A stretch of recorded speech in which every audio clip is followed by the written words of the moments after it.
বিএনপির ভারপ্রাপ্ত চেয়ারম্যান তারেক রহমানের কাছে শোক বার্তা পৌঁছে দিয়েছেন মালদ্বীপের প্রেসিডেন্ট ডক্টর মোহাম্মদ মুইজ্জুর বিশেষ দূত এবং দেশটির উচ্চশিক্ষা, শ্রম ও দক্ষতা উন্নয়ন বিষয়ক মন্ত্রী ডক্টর আলী হায়দার আহমেদ। বুধবার ৩১ ডিসেম্বর বাংলাদেশের সাবেক প্রধানমন্ত্রী প্রয়াত বেগম খালেদা জিয়ার জানাজায় মোহাম্মদ মুইজ্জুর বিশেষ দূত হিসেবে যোগ দেন আলী হায়দার আহমেদ।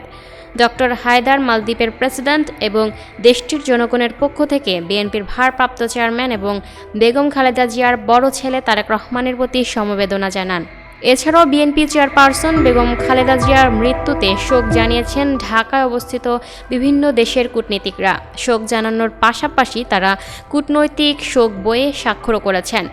শোক বইয়ে স্বাক্ষর করা দেশগুলোর মধ্যে চীন, পাকিস্তান, নেদারল্যান্ডস, ভারত, পাকিস্তান ও সুইজারল্যান্ডের প্রতিনিধিরা রয়েছেন। Lucky Akter, up to date news, Dhaka.